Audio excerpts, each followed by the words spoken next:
getting right into it so that I can maximize the 60 minutes that this recording app lets me use. I'm going to get right into the topic, skipping the intro, skipping the details about the nonprofit, and go right into the topic of dating.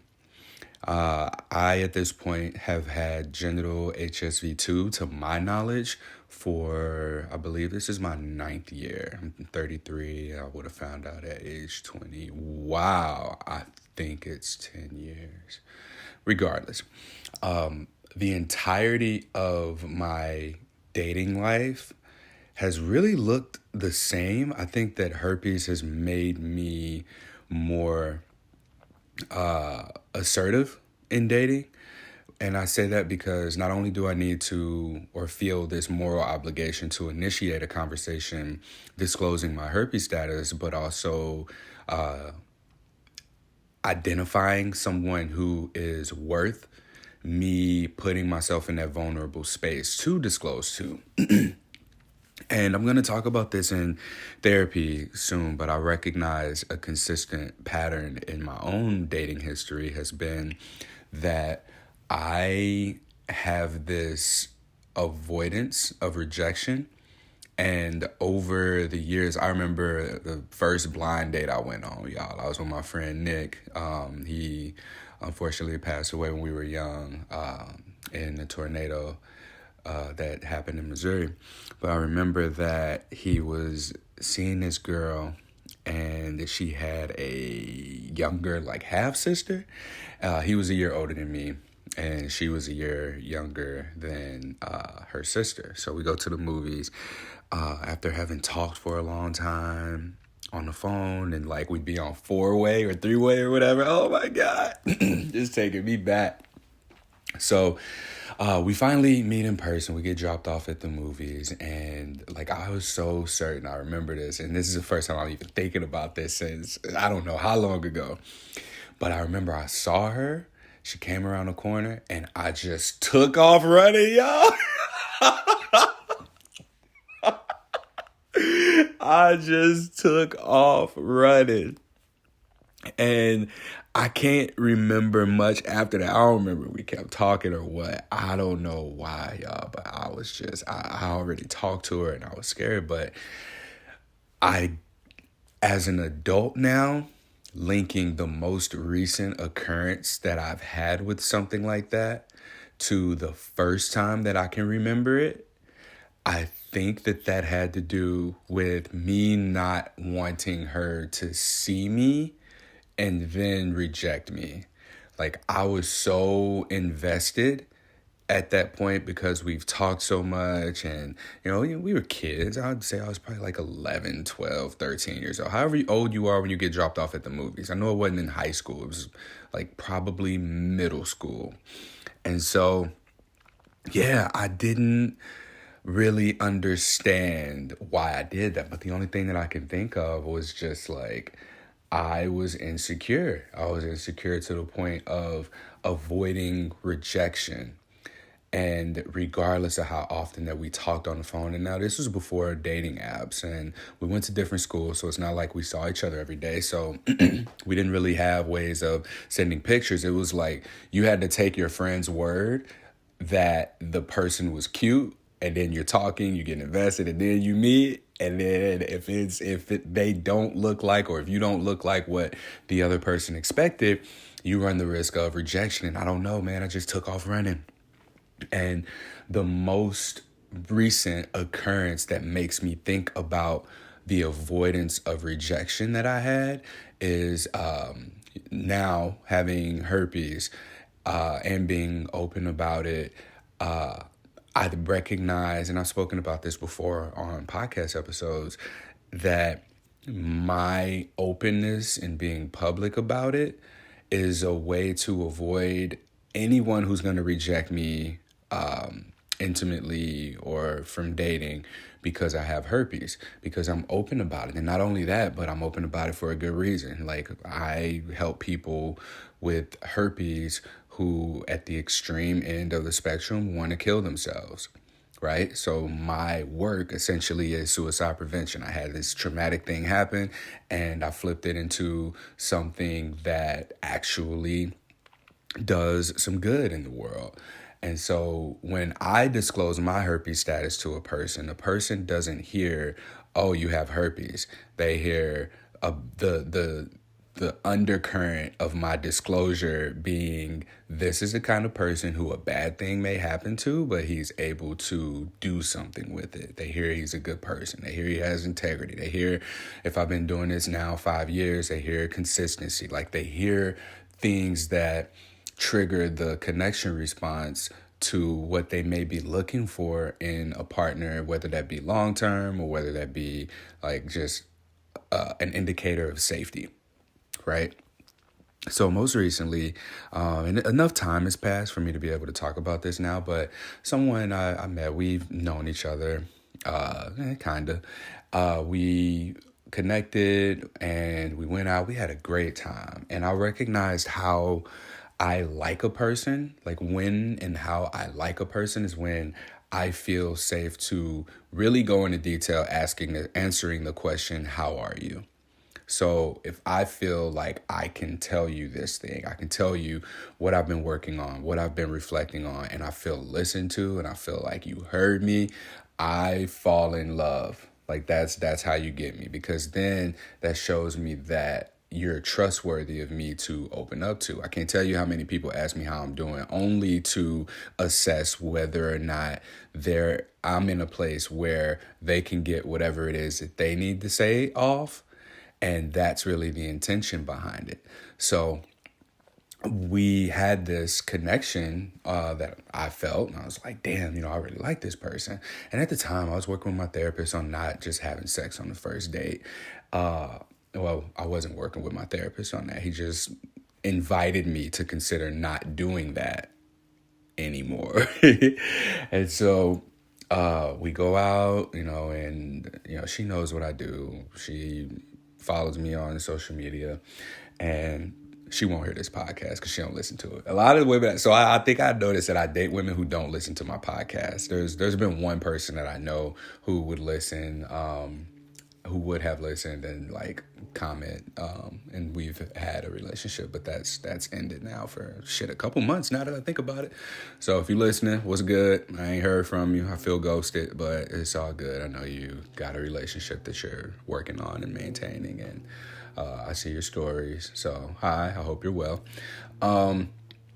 So me and this woman that I was talking about originally, she and I go out, we have a great time, like we are like dancing, we're drinking, and at the end of the night, we were getting to a point of which I was like, all right, I need to make a move. So I'm gonna ask, I asked her, it's like, hey, so what are you thinking? Like, are you getting friend vibes or what? She was like, oh, just friends.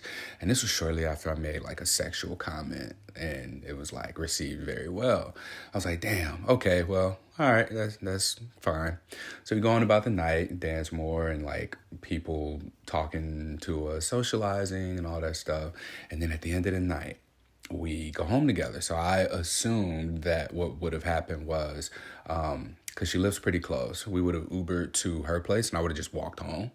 But she got the Uber and told me to plug in my place. I was like, oh, okay. So we come back to my place and we go to bed, and I mentioned that thing that I said that was a sexually thing that was received well. And I was like, can friends do this? She was like, shit. Without going into too much detail, that sexual thing ended up turning into, a short, very short, like reaffirm disclosure. Because I'm open about having herpes, but I always have to make sure that a person is actually okay with it. So I go, hey, so can I have sex with you? And she's like, yeah, I know your situation. I trust you to keep me safe. I said, bet. So not only have I like fallen in love because I felt very emotionally connected to, but also like, I feel like this is a great thing. Like, I couldn't wait to tell my therapist, yeah, I had a connection before having sex. Like, it was legit, blah, blah, blah. So next day, we had sex again, and then she left, and then she, about 4 to 6 hours later, text me freaking the fuck out that maybe she had herpes. And I tried to not curse throughout this podcast. Damn. And then I said that too. So that happened, and I realized I was crushed by that. And the reason that I was so crushed, tying it back to the first occurrence of avoidance of rejection, is because I put up this entire defense mechanism that is something positive for positive people, that is my face being out there in association with me having herpes, and then received the acceptance, not just, for me having herpes, but for me as a person. Like, I felt that safety emotional safety and connection was demonstrated for me, which created this sense of trust. And with that trust came this expectation for me. And the expectation put me on this high. I was like, oh my God, like this is somebody that perhaps I can build with, or someone who, because there's a lot more to it in terms of how I saw this person at the time. In that, like, I'm someone who really values space, and I also value quality time and connection. The more that another person has going on, and I hate how this is going to sound, but the more available someone is, the less attractive they are to me, or the less attractive they become.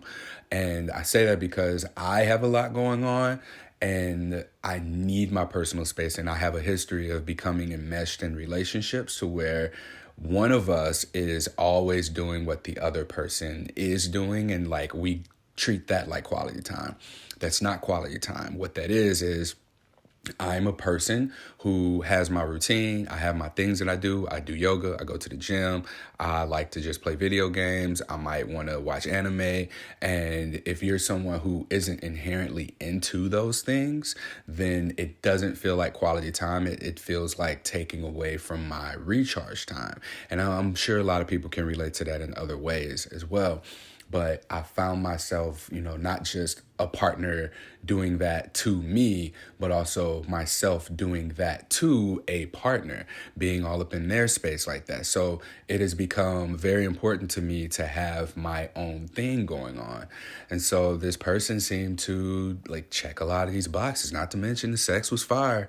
Like, and that'll really be what sends you over the top. But going back to the thing about expectations, is I created this imagined reality as a result of that trajectory of how things were going that put me on this high. And like, I'm up. And also, this person was fine with me having herpes. That's probably one of the bigger hurdles in dating, on the surface at least, if that's what you're looking at when it comes to dating and relationships. And she was okay with it, or at least she told me she was. And so I'm on this high, and then for her to have been like, actually, I'm really scared that I have herpes. I don't want to do this. It was like the fall was so much harder because it came from so much higher, right? So it's not like I was rejected in the moment for having herpes. Like, hey, Courtney, you're a great guy. I just don't want to get herpes. Like, had it been said to me earlier on in the night, or at that point of, sex about to happen, it would have been a much shorter fall. I'd have been like, oh, well, that's a bummer, but I respect your decision. Thank you for taking care of yourself.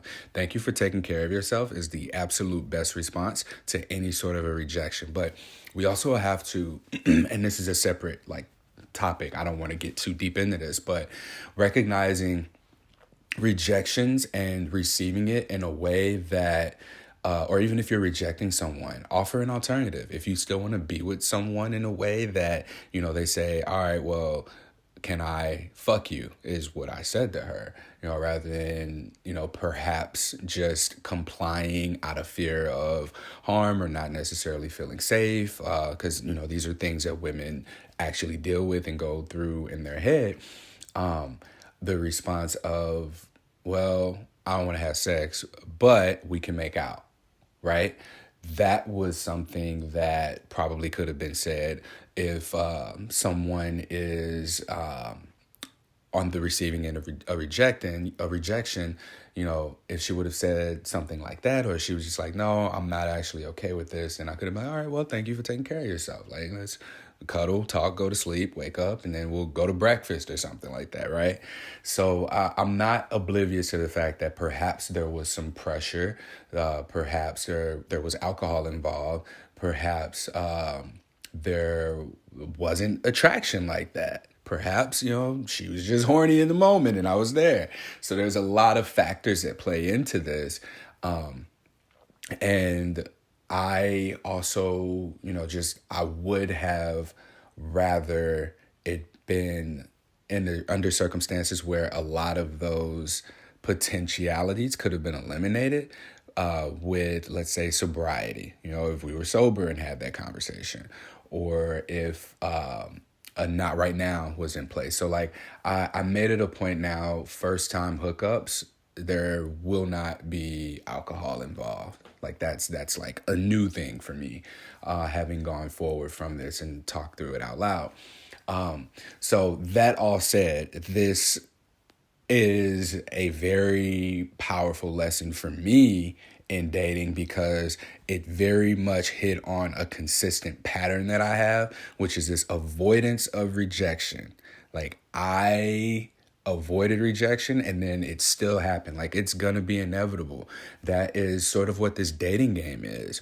And when dating, I find that a lot of the people that I speak to will decide to not date based on their status. They'll be like, oh, well, I'm just going to be celibate. I'm going to focus on me. Like, we are inherently designed for and working towards connection.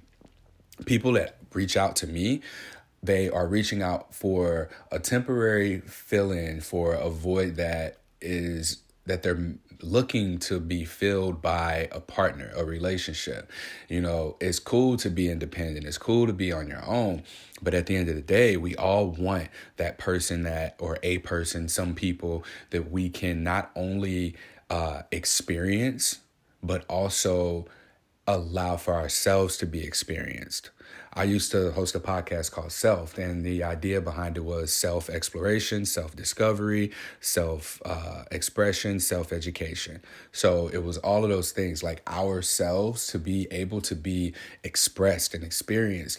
That's what connection is, and that's what I felt on my end with this person who I felt this strong rejection from. And that's dating. And I recognize too that there's this ambivalence. I love using this word. I just learned it. Literally, what day did I record? Literally last Friday. Ambivalence. And what it is just like, it's almost apathy, but like a lack of excitement. And I think that particular interaction just sort of like put me in this state of being triggered because even in dating, like I recognize that there hasn't been anyone that I'm super duper excited about. And I'm finding myself like being very, very, very picky.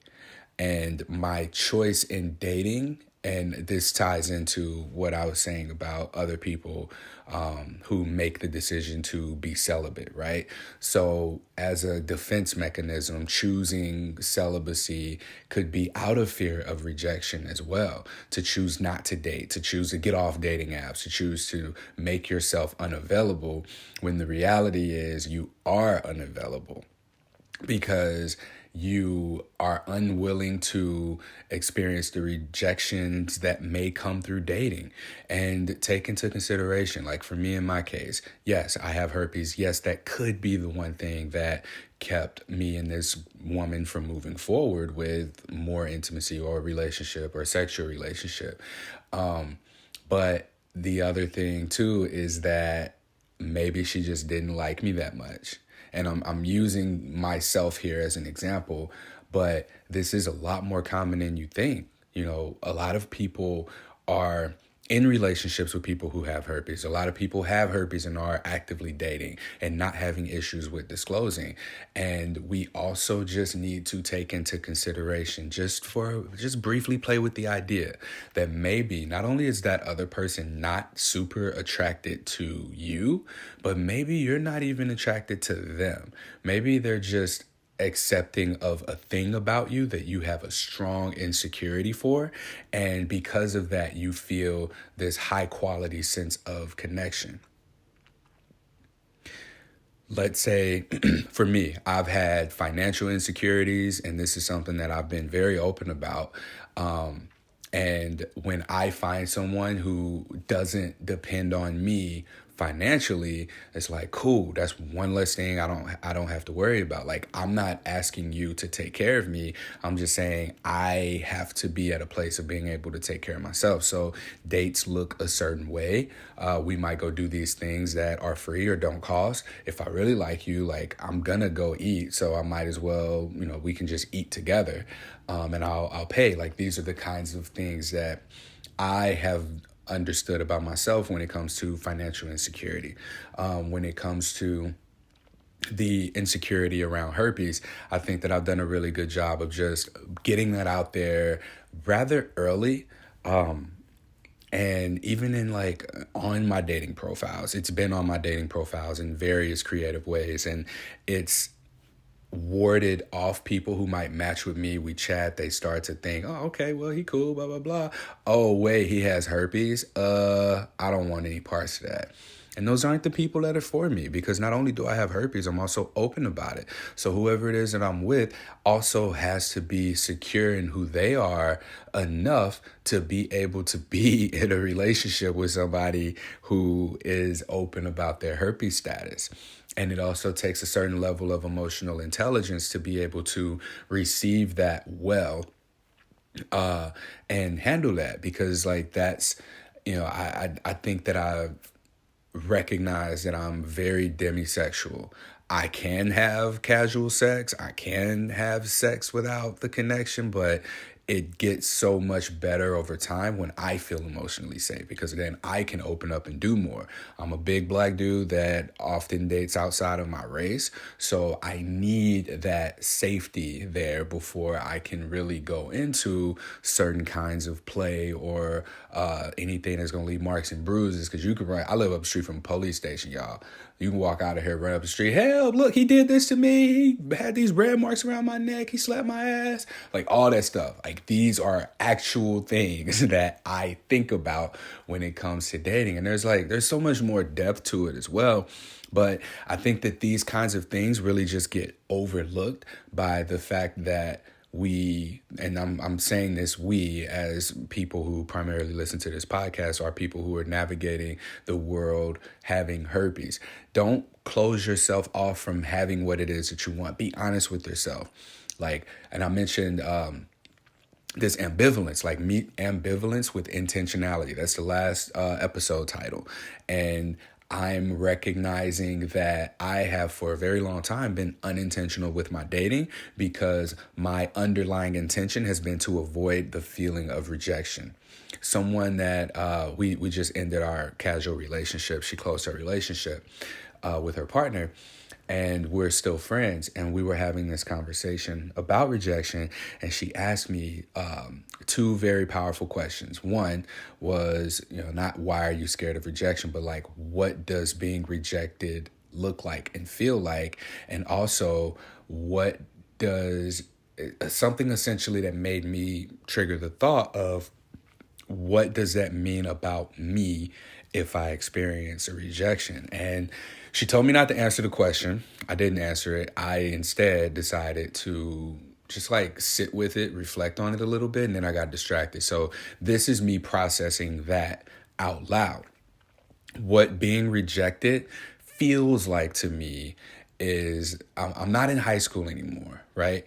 I don't have a community of people that I see regularly every day that if someone finds out this intimate detail about my life, that people are going to treat me differently, right? And kids are cruel, kids are ignorant, and so I don't have to worry about that anymore. Like, I'm dealing with adults. So rejection doesn't carry near as much weight from one person as it does one person in a group of people, in a community of a community of a community, where you can lose your sense of security in community because someone is mean to you over something that they don't even understand. So I want to simplify that by kind of repeating it. What I mean is, one person's rejection in adulthood does not mean the same thing as a rejection in childhood, right? Same thing with social media. I guess like social media is the new high school. So if someone knows that you have herpes and this is something that you're embarrassed by, that person can use it against you in a way that isolates you from your community. So, metaphorically, high school social media. We're not in high school anymore. And to be honest, if you got people around you, friends and family who would do something like that to intentionally hurt you, let them see the door using this as what allowed for them to leave. There's no reason for that. There's no reason to have these kinds of people in your life. Because it doesn't feel good. Like we don't need that, right? And so the second question being, what does it mean for my identity? I think that it directly goes against what my what I'm pouring my values. I'm pouring my values into something positive for positive people. So when a person rejects me for having herpes, I think that they're rejecting this thing that I've poured myself into. And when I look at this entity that is something positive for positive people, I see it as something bigger than me. So when I get rejected, it's like the concept of something positive for positive people, aiming to bring awareness to the social stigma of herpes. It feels like I failed. It feels like I didn't do my job because I'm coming into contact with a person who will still reject me for having herpes, even though I've got this great thing that's available and accessible to the world that people can utilize and help them navigate the herpes stigma in their own way. It's suicide prevention awareness. People are able to experience their stories from other people and share their stories and feel the support. I don't feel like I'm being rejected for having herpes. I feel like that ideology is being rejected for having herpes. And so that's herpes exclusively. But when we talk about my fear of avoidance of rejection, long before my herpes diagnosis, taking it back to me running away from the girl at the movies, looking at today, if I didn't have herpes and I was still dating, my feeling of rejection would also look like not feeling emotionally safe. You know, for me to want to have a conversation with somebody about my childhood trauma, my mental health, emotions, for somebody to be like, man, you acting like a little bitch. Like, don't know men talk like that. Like, I don't want to hear about your emotions. Don't nobody give a fuck how you feel. Fuck your feelings. And again, this is an extreme. This is absolutely an extreme. And I think that in my environment growing up, I did see a lot of this, not just from the people around me, but the women, like the cutest women, wanted, I guess, the most, non-emotional, manly guy there was. And I saw it even with my mom dating. My mom dated men who were not emotionally aware, intelligent, or available, but she damn sure raised me to be emotionally aware, intelligent, and available. And she leaned on to me for that because she wasn't able to get that from the men that she was dating or having relationships with. So here I am, I recognize now growing up what I need is what I didn't get in childhood. And my mom was unable to meet me with reciprocated connection emotionally because it was like she was so drained by emotionally unavailable people that she needed that one end of the emotional connection, which was just to be heard. Like I heard my mom say, things that no kid should hear from their mom, right? And in conversation with me, like looking for the emotional support that she was unable to get from her significant others. And so what this taught me growing up was like I became every girl that I wanted to like have a relationship with or date, I became their best friend. And I recognized like much later that in the dating world, like this, there's a game, unfortunately, that's being played. And it's a game that you're going to play willingly or you're going to play unwillingly, and you ain't going to like the result. So not in I mean, it is manipulation, however you look at it. But like, I try to look at it as on one end, you have coercion. On the other end, you have influence. I like to think of myself as, influencing a person to want to connect with me in the way that I want to be connected to.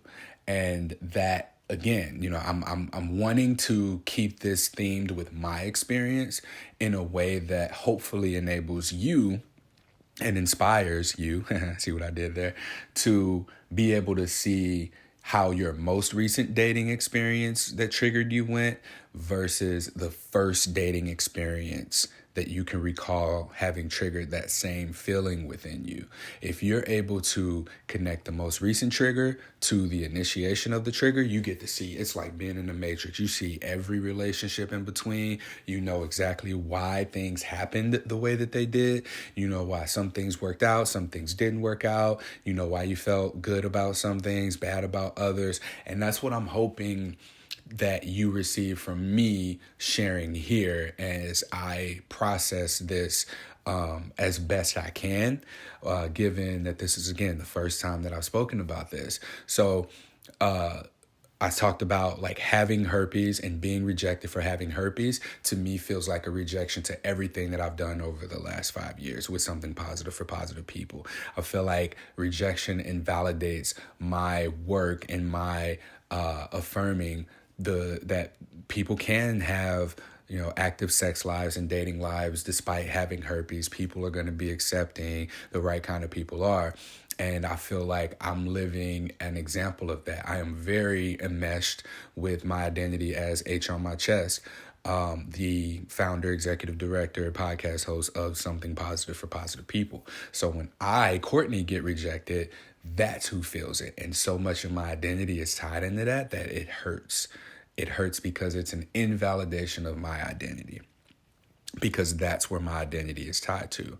And I think it's the same thing for a lot of people who experience a rejection and they feel like it's a sexual rejection. I'm not going to have sex with you is what people hear when they disclose their herpes status and the person just doesn't want to move forward with them. Because given that most of this audience is women, how often has a dude ever told you, no, I don't want to have sex with you? You ain't never heard that before you got herpes. If you are with a guy, let's using the heterosexual language here, like men, especially, let's say before late 20s, have this belief that women just have dicks thrown their way left and right. All you have to do is say yes or no. And for guys, we tend to like jump at the opportunity to get some ass. Like that's just who we are. That's what we do.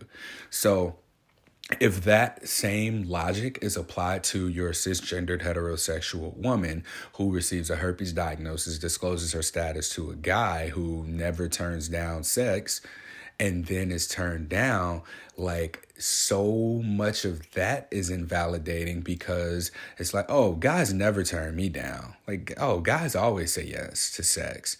And if you hear no to the thing that a person always says yes to, then that rejection hits significantly different as well. But it's not about being rejected for sex that you have to look at. You have to look at that emotion underneath it. What is it that you felt in that moment? And can you trace it back to the first time you felt that? For me, again, taking this, it's with herpes than without herpes. If herpes wasn't here, the rejection that I would have experienced from that person that I slept with, if it wasn't about herpes, it would have been like, damn, we connected. I feel like this is such a mutual two-way street of connection, emotional awareness, and like I feel connected to you. That part, feeling invalidated or rejected, carries a significant more amount of weight to me than being rejected for having herpes and it feeling like as intense as it is because so much of my identity is in something positive for positive people. We are not our sexual selves exclusively. That is a part of so much more of us. And I think that because I'm aware of my value, newly aware of my value as an emotionally aware and intelligent human being, especially man, because that's not something that women are used to having available to them. I now know my value. So for me, having recently understood that my value is not tied to how pleasurable meshing genitals with someone is, or my finances, or my physical looks, I now recognize like how much more of myself is interconnected with this intangible aspect of myself, energetically, my emotions, my ability to connect with people and experience and be experienced by them, to experience them and be experienced by them is more of an emotional thing. So now knowing what my value is, knowing what my worth is, I've caught myself having to consciously disengage from a lot more of those, like, how you doing? How you doing is a litmus test to me. If I am going to invest in you, when you ask me how I'm doing, then I'm going to tell you. And I started just giving people a little bit. I don't go into the like typing everything or voice messaging everything to people that I don't feel are really invested in me. And oftentimes I'm right. If I'm wrong, they'll ask more questions. But more often than not, I've been right in assuming that, okay, what this person's really doing is checking to see if I'm available for them to offload onto me. And this is like what dating has been for me. I've developed like this, I get excited sometimes, but I recognize too that my big occurrence of that rejection has influenced how I date. This happened several months ago. I don't want to put a timeline attached to it. And I recognize that I just haven't been excited about anyone since this person. And me and this person, we still talk. And I'll be sliding hints to her like, yeah, you playing. But it's, I mean, that's, I'm past the point of, like hurting myself. I'm past the point of, not when I say hurting myself, I mean like putting up false hope or allowing myself to have this false hope that, one day she'll come around. One day she'll just realize that she already has herpes or that it's not a big deal, or maybe she'll just like me so much. And that's just not what happens. Some people are just, again, more attracted to some people than others, because I've been with people who don't care about me having herpes because we've been that attracted to each other. But what I haven't had is that same like sense of emotional connection and trust and safety. And that, man, like that is a rare thing to find, especially in someone like close to you. Like and again, digital social media is high school, right? So we're connected with so many people. We're able to connect with people through mutual interests that we otherwise wouldn't have connected with. And I have very few connections that I feel like offer that to me. But to have that in a partner, to me, like now there needs to be like proof. I need that backed. I need to experience that that trust that comes with emotional safety. Like for me to be able to really tell you how I'm feeling, for me to really be able to say some of the fucked up shit that goes on in my mind. Like if I can't feel safe sharing that with you, then there is no possibility of falling in love, right? And that's what be happening. Like I get this false sense of safety, and then I start to see like, oh, no, this ain't actually what it is. And unconditional acceptance is what I strive for. That to me is unconditional love. Every time that I have been in a relationship or been in love, the love was contingent on me not having sex with another person. And is that really what love is? Like love, I prove my love to you by simply not having sex with someone else? Because what that ultimately morphs into, it evolves into, I don't want you to have sex with someone else, turns into, I don't want you to have sex with anyone else, turns into, I only want you to have sex with me turns into I only want you to want to have sex with me. So that is an evolving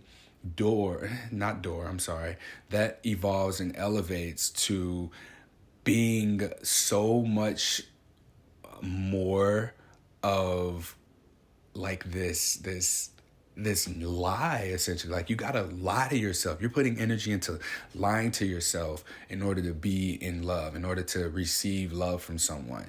You have to withhold your thoughts, like your innermost, just like visceral gut responses to attraction to somebody. You can not talk to a person that you might find attractive, yeah, but what I found is that in all of my relationships that haven't worked out, is that there's been an issue with me not exclusively wanting to be attracted to that one person, and also demonstrating my loyalty in that way. Like, how else do we demonstrate love for each other without showing that we're willing to withhold a part of ourselves from something and leaning into, diving into a thing or a person that may make who it is that we're sharing life with intimidated.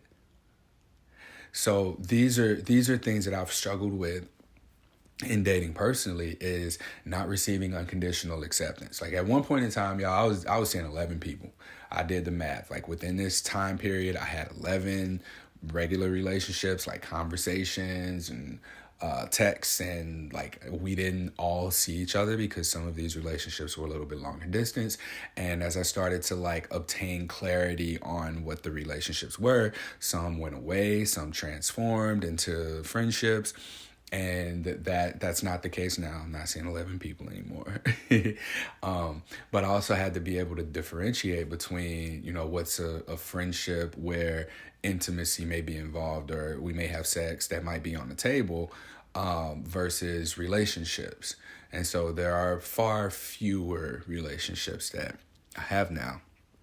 But all the while, like, the process of dating having gotten me to the point of realizing just how, even though I have herpes, you would think that would have, it has changed things for me for the better, but you would think that my way of dating, having herpes, would have changed from that point in childhood where I ran. Like, I physically ran away. Like, running away physically has now evolved to, let me create I'm going to create this smoke screen of that is something positive for positive people, so that I can't be rejected for not matching what a person's expectations are of me. All right, now I'm going to go over here now and just live my life and let my people filter their way in, and the people who aren't filter their way out. Having herpes has helped me in dating with identifying very quickly, if I tell someone I have herpes and they welcome more conversation, they welcome the opportunity for me to get vulnerable with them and share what my experiences have been, then this is going to be someone who's emotionally safe. I have to, with my morality,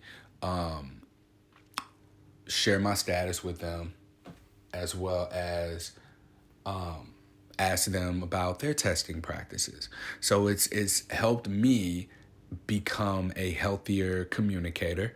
It's made me have better connections, but like, at the same time, it's the game. It's still a game of dating, and I haven't had that feeling of excitement. And maybe like this is because I haven't healed from that feeling of rejection that I had. And dating has been very just ambivalent to me. It's felt like, sort of a chore. Like, yeah, I want to have sex, so this is what you do to have sex. Like, you date people. And then, at times, like, I'll just look up and be in a relationship and then be like, well, this could have happened. This could have not happened this way. I'm not really excited about it. And that's just been like a pattern of mine. So what I now know that I need to work on is recognizing that rejection to me is not against what I stand for. All rejection is from a person in the dating game is that they have something that's just more of a priority to them than making a part of me a priority. Like prioritizing an aspect of me will negate something that they hold near and dear to their heart and their identities. So to be Courtney's girlfriend means you're going to be the girlfriend of that dude who talks about herpes and that everybody knows it. To be in the relationship with me means that it means that you're going to have to be the kind of person who is receptive to this deep shit often. Because like I think that I got my therapist, I have this podcast, I have my vehicles of expressing my emotions. I go to the gym, I do yoga, but I think it's still a lot. And like I haven't found one person who can like really, receive this in a way that counteracts my childhood trauma of being my mom's emotional boyfriend and going through adulthood, learning that what women find to be very valuable about me is my emotional intelligence. And that goes from friendships to also dating. And then there are some people who just like want that and want me for themselves. But, I don't want them in that way to give them all of me in the sense that of what it means to be in love, man. That shit's bullshit to me. Like I want for someone, and I still haven't found this, in someone that is going to be here full time as my partner, like unconditional acceptance. Everyone has tried to like change me or change something about me. And if something doesn't change or I'm unwilling to change, then like the relationship either won't work out or I find myself like compromising because it's like, all right, well, I like this thing. I like that I'm having this thing with this person, the sex or the food or the rides or the adventures, the experiences. I don't want to stop having those. But do you want to be yourself more than you want to just not have certain experiences and things with a person is really what it comes down to. So I'm beginning to really ramble. So I want to make sure that the number one takeaway from this entire episode is that you recognize that how you date is probably how you've always dated. Herpes or no herpes, there is going to be a consistent thing that has been there from, again, you feel an emotion in the dating game, whether it be positive or negative. You want to think back to the first time you felt that positive or negative emotion, and then you'll see what the pattern is. And once you recognize the pattern, you decide whether or not you want to change it, put boundaries in place, put a process in place that counteracts that pattern or uplifts and supports that pattern. For me, it's when people ask me how I'm doing, I offer a little bit and then see how they react to that. And if they ask me again, I know, okay, you're not going to be my person. Like, that's just what it is, because I can't fall in love with you. I don't feel safe to. I don't feel safe trusting you. I don't feel like you accept me because like that's what it is. And then even, looking at my mom, like I don't even think my mom has fully accepted me because she couldn't really know me because I was rarely given an opportunity to express how I was feeling. But I always knew how she was feeling. I always know how people around me are feeling. And so that metaphorically should be whatever your thing is. And this could be something with a relationship with a family member, a guardian, someone who was very influential on your life, because that might actually influence how you choose to date. And I said this before in one of my first podcast episodes, y'all. Dating with herpes is just like dating. There's going to be ups, there's going to be downs, there's going to be things that you need to deal with. And all in all, you have to recognize like your intention in dating. And if you don't know what it is, it's to connect. In what ways are you connecting? In what ways are you feeling connected to? When do you feel most connected? Do you feel connected when your identity is being validated? When you feel seen? Because I recognize, I know that through social media that I make a lot of people feel connected to. I make a lot of them do that. And it's short term. You know, it's like eating a Laffy Taffy versus having a regular practice of eating a Laffy Taffy. That was terrible. That was a terrible analogy. I was going to use sugar versus Coke, and that's not a good one either.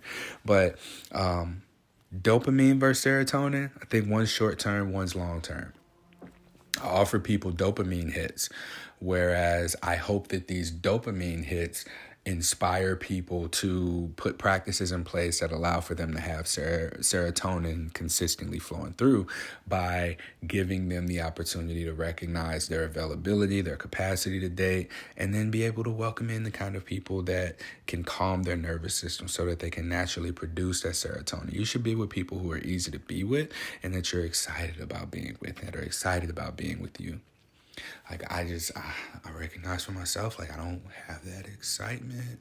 And it could just be that my focus is in a different place. But it also could be that I'm being a little bitch about how I approach dating. Because another thing, and this is something that I'm going to talk to my therapist about, is that, like, I don't approach the kinds of people that I'm interested in because of that fear of rejection. And it's not like a fear of rejection for having herpes anymore, since I just talked it out. Now that I recognize that I feel like the rejection is for something positive for positive people.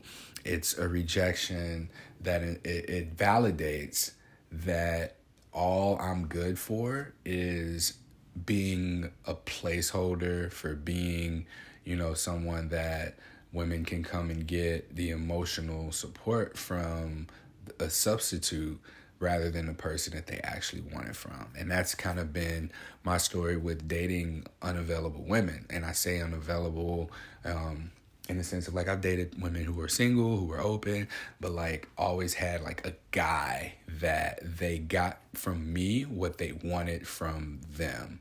And I could see it because sometimes arguments or disagreements just did not make any fucking sense at all. And then it was like, oh, it's because I'm not giving you want from me what you want from that person. So you're, like, settling to get that emotional support and connection from me so that you can go on and continue to receive the emotional abuse or negligence, emotional neglect from the person that you have a physical connection with or that you actually are attracted to or whatever. So there's so much that really goes into this whole thing about dating that isn't on the surface of just herpes and compatibility and attraction. It gets a lot deeper. All you have to do is recognize, like, what your intentions are. Because when I've gotten on Tinder, I said, yo, I need to have sex. So I'm getting on Tinder to meet somebody I can have sex with. I did that, and I was like, yeah, the intention was there. The intention was great. Like, when you set your mind to doing something and it happens, like, it's that much more satisfying. But when you navigate the world, you know, ambivalently, like me right now, like, you just feel so meh, right? Like, I'm not excited about, you know, anyone that I'm dating right now. I'm not excited. I don't see, like, the potential of, like, being in love in this moment. And that can change.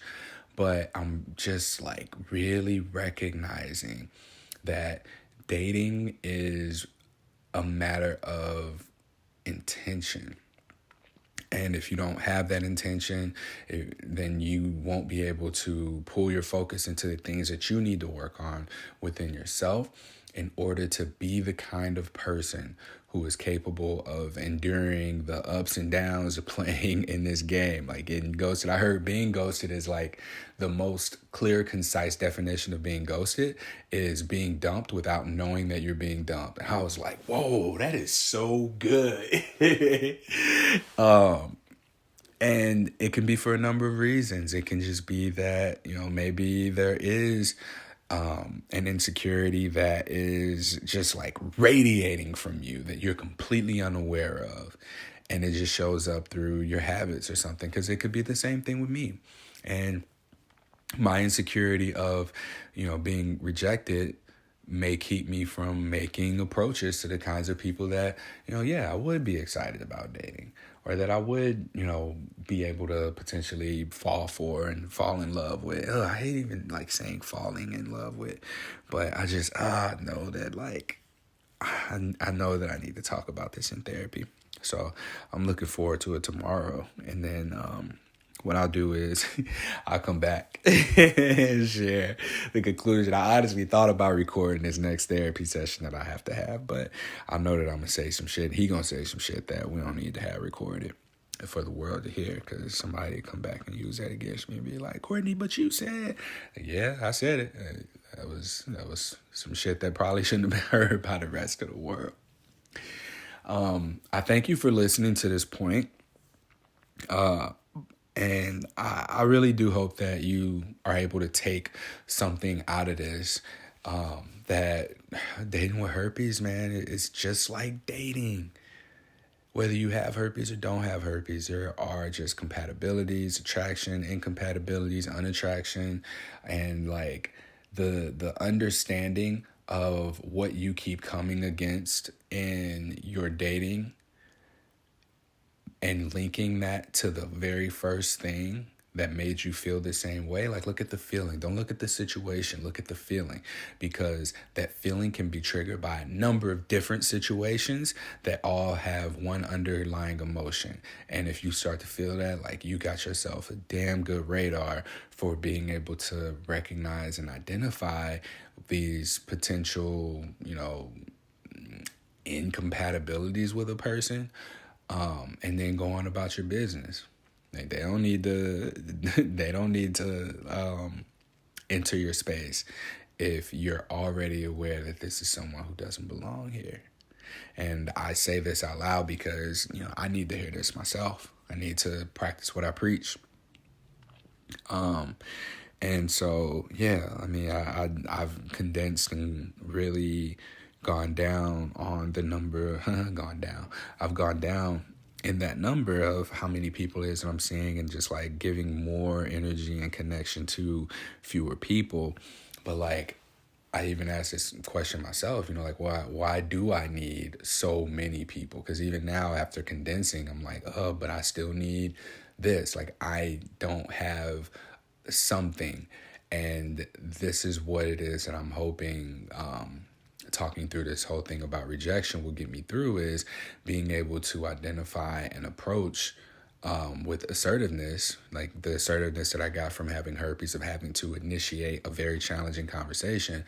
I can initiate an approach to someone that I'm interested in and be willing to deal with the rejection, having an understanding that, this isn't a mark against what it is that I've done for the last 5 years if I get rejected, or if it's a mark against like who I am as a person. The more sure I am about myself, the more a sure person about themselves is going to be able to make their way into my space, and we'll be able to share space as two sure ass motherfuckers about who we are, and then be able to do whatever this thing is in this reality called life that we want to do. So I wish that for myself. I wish that for every one of you, if you are looking for a person or some people, but just know, like, we're here to connect. We want to connect. We want to experience other, and we also want to experience ourselves through others.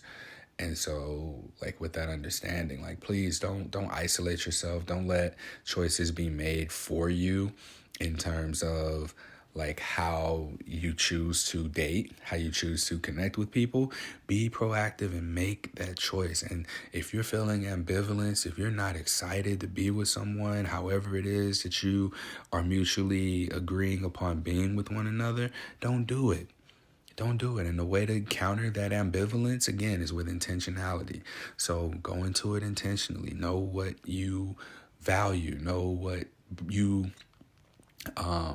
you need from a person, because now, like, I'm learning that, and understand what your trauma is, because it's going to continue to resurface in the dating in various situations. But again, being able to lock onto that feeling when you most recently felt it and when you first felt it, that's going to change the game for you, y'all. Thank you for listening. Again, no intro, no outro needed. This is just dating.